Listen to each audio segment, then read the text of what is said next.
Good morning, everyone. This is Joe Mesker coming to you from our Wednesday morning Trucking Meadows networking meeting. Our speaker today is Miss Linda Lovey, and Linda is going to tell us all about the financial world. Linda, please take it away.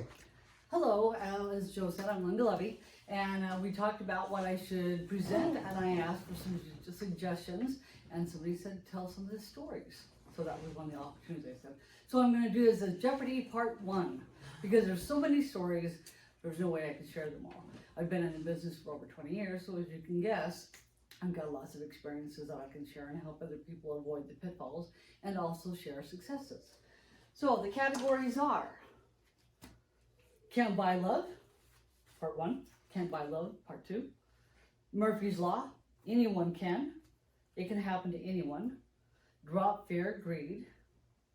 Not Such a Good Deal. House Poor. Safety Net. Multiple Strategies. 10% Diversification. Is there a category that sounds you want to hear first? Can't Buy Love. Okay, Can't Buy Love. Good one. All right. All right, so I just met with a gal on Sunday. She was a daughter of a client of mine. She inherited some money. And so we talked about, we rolled into a beneficiary array. We talked about some different strategies. Then when it came time to have her come back in, she decided instead she wanted to give all the money to her boyfriend to create a business. Now she is trapped in a relationship with no money to get out. And the boyfriend now wants her to pay money for car work that he did for her. So don't try to use your money to solidify a relationship. It doesn't work. Make a strategy with your sound judgment rather than with your heart, because you cannot buy love. All right. Murphy's Law. Okay, Murphy's Law. All right, so I'm glad you brought that one up. Often I'll have people say, you know what, Linda, I don't want to do a monthly bank draft. I'm going to wait until I have a big lump sum and then I'll open up my account with you. Guess what happens? Every time they get that $500 to get their lump sum started, then the car transmission breaks down or the roof needs to be repaired. So it's just much better to start an automatic bank draft. Do $50 a month if that's all you can afford, whatever. Just something, it's like getting that switch flipped and get the savings started. So, all right. Any other categories? Safety Net. Safety net. Okay, so what I like to do with my clients is I like to build strategies where we're splitting the money up into different categories, different areas. So part of what I do is I use annuities so that there is a guaranteed rate of return, and then I have money in the market so you have that liquidity. So, and then also by having a home, you can use a reverse mortgage as a great safety net if you end up for some reason running out of money. Maybe you didn't plan well or you had a lot of expenses. You've always got the reverse mortgage is your safety net. So have money in an annuity so you've got a lifetime income, so no matter how long you live, you've got that. Have some money in the stock market so you have liquidity, money you can get at. And if you own a home, you can have a reverse mortgage to cover if everything kind of goes to, where. What is house poor for 500? Okay, I love that. So I had a client that they wanted to get a new house and they were short on their savings.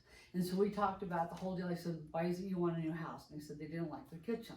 I said, well, the problem is if you take and get a new house, now you're going to have a higher mortgage and you're going to not have, which means you're going to have less cash. So now you're not going to be able to add to your savings to build enough for retirement as it is. And then you're going to have a mortgage that's going to carry long into retirement. So you're going to end up spending your retirement years being house poor.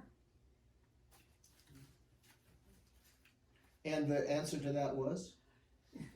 Remodel the house. There you go. Yes, thank you. Yeah, remodel the house. Instead, I have them do some research to say, hey, how much would it cost you to fix a house up to do what it is that you'd like to have to make the house enjoyable? And they ended up doing a remodel and it worked out a lot better for them. So, all right.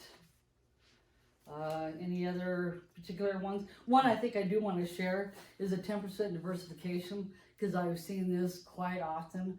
I had one person come to me wanting to buy an ethanol plant investment. Very, very risky. I warned them against it.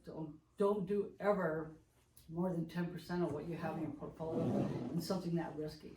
Secondly, if you're buying stocks, which you have typically in your different portfolios, then if you're buying a particular stock, try to keep that stock percentage at 10%. I have a person in my family that the husband bought some stock.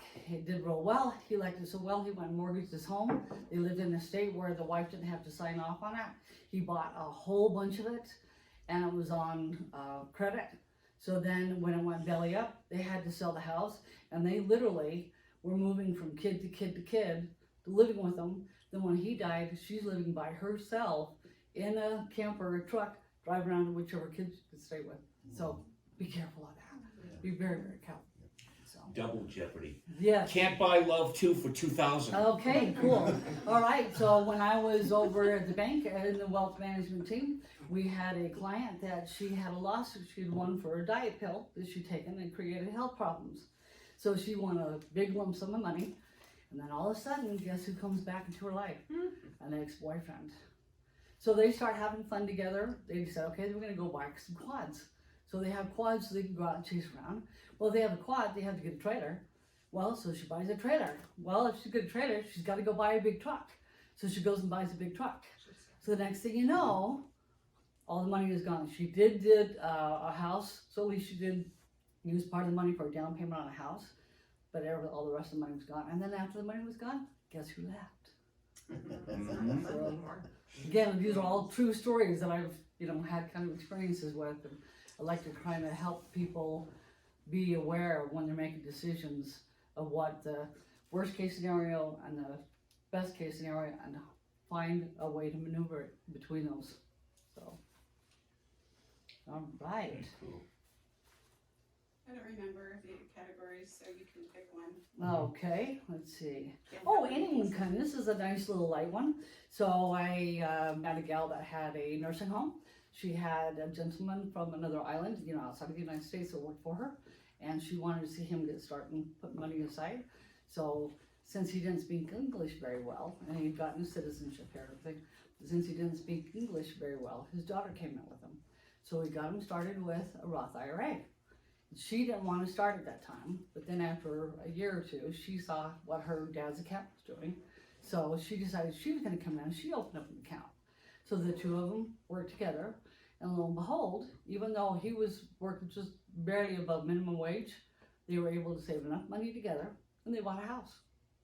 Nice. And it's so cool to see. So anybody can. So don't ever doubt what your abilities are. It's just a matter of getting that switch flipped. All right.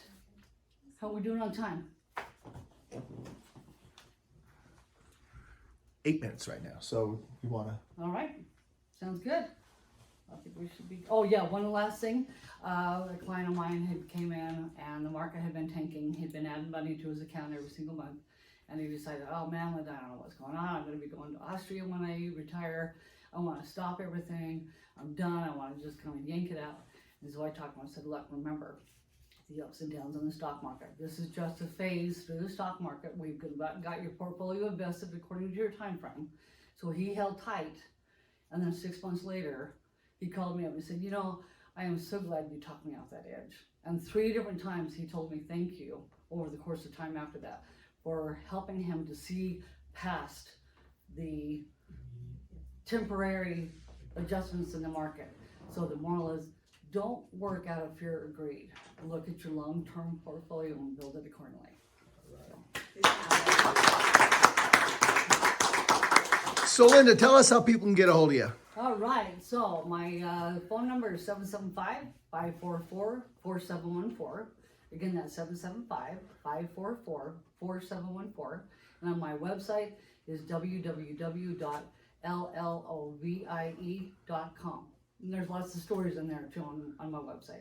Awesome, thanks. Awesome, great job, Linda. So, if you're looking for some help with your financial future, give Linda a call. And if you're looking for a referral group that thinks outside the box and does film its members and puts it all over social media, give us a call here at Trucking Meadows Networking, 775-772-5895. Thanks, and we will see you guys next week. Take care.